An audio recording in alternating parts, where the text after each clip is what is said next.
नमस्ते। आज मैं आपके लिए डॉक्टर निर्मल जसवाल जी की 2 कविताएं पढ़ने वाली हूँ। तो पहली कविता पढ़ती हूँ, बसंती छींटे।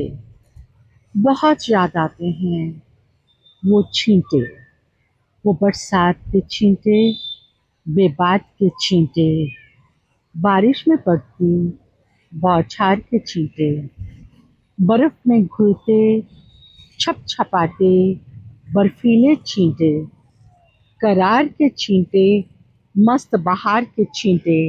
बहुत याद आते हैं बसंती छींटे। बसंत में धुलते पीले पत्तों के चुपचाप से छींटे, मल्हार के रंगों राग के छींटे। बिछड़े पतझड़ में कब कब खिले बसंत में, बिछड़े पतझड़ में कब कब खिले बसंत में।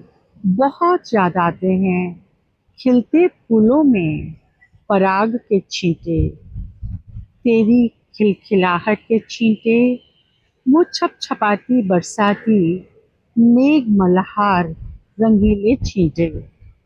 शिवरात्रि में कमंडल से निकले अमृत पान के छींटे, नवयामिनी कामिनी के वस्त्रों से टपटपाते छलकते धूप में चमचमाते छींटे।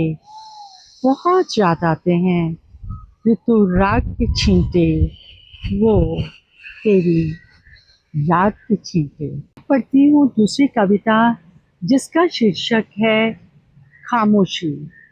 वो कविता भी मैं इसी पृष्ठभूमि में पढ़ रही हूँ क्योंकि आपको तो शायद नहीं सुनाई दे रही होंगी, लेकिन मेरे पास लहरों की तेज आवाज़, शोर सुनाई दे रहा है।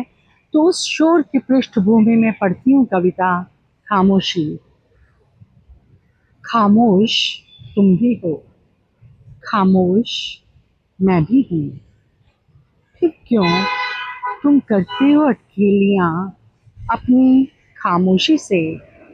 सर्द ऋतु में बर्फीली हवाओं के साथ गुनगुनाते मैं खामोश ओढ़ने लगती हूँ सर्द ऋतु की भाप छोड़ती ऊन के बिछाए बिछाने को।